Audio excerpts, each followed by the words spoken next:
उस pounding effect से उसका कद बढ़ेगा। तो ये जंपिंग मूवमेंट बच्चे के जोड़ों को मजबूत करेगी, जोड़ों की हेल्थ के लिए बेहतर है, बच्चे के मसल्स के हेल्थ के लिए बेहतर है, और उसका ग्रोथ हार्मोन इससे स्टिमुलेट होगा और उसका कद बढ़ेगा।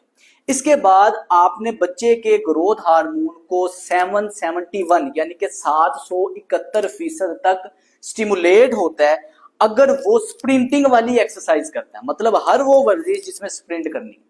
आपको चाहिए कि अपने बच्चे को ऐसी एक्टिविटी, ऐसी स्पोर्ट्स एक्टिविटी के लिए लाजमी उसका ज्वाइनिंग करवाएं जिसमें उसको भागना पड़े। जिस तरह फुटबॉल है, फुटबॉल बच्चा खेल सकता है, जिस तरह इंडोर आप बैडमिंटन खिला सकते हैं। ये वो वाली वर्जिशें हैं जिसमें बच्चे को शॉर्ट बाउट की मूवमेंट होगी, उसे तेजी से भागना पड़ेगा और उसका ग्रोथ हार्मोन स्टिमुलेट होगा और उसमें बेहतरी देगी। अब ये इंडोर प्लेस है, ये रूम है, इस रूम के अंदर हम इनको क्या एक्टिविटी करवा सकते हैं, इसे कहते हैं स्प्रिंट। मोहम्मद अहमद इधर से इधर जमीन पे हाथ टच करेंगे, इधर हाथ टच करें, हाँ, इधर से हमने उधर भाग के जाना कैमरे की तरफ, उधर हाथ टच करना है, फिर वापस आना है। जरा इस तरह स्प्रिंट तेजी से, जितनी तेजी से भाग सकते हैं भागेंगे, ठीक है, वापस आएंगे तेजी से, फिर जाएंगे तेज तेज तेज तेज तेज।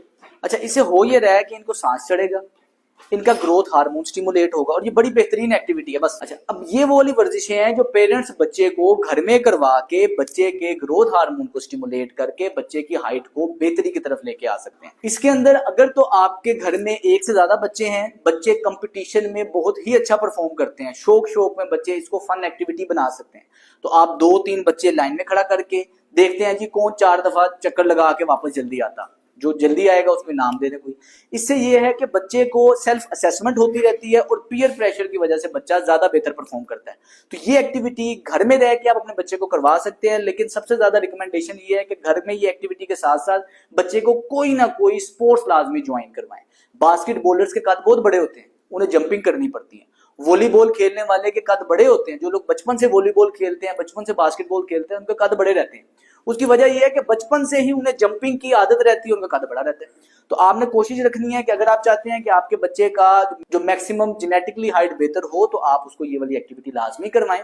इसके साथ साथ खुराक में क्या चीजें ऐड करनी है, डिटेल वीडियो ऑलरेडी मैं बना चुका हूं, लिंक मैं नीचे डिस्क्रिप्शन में दे दूंगा, वो लाजमी देखिएगा। अस्सलाम वालेकुम।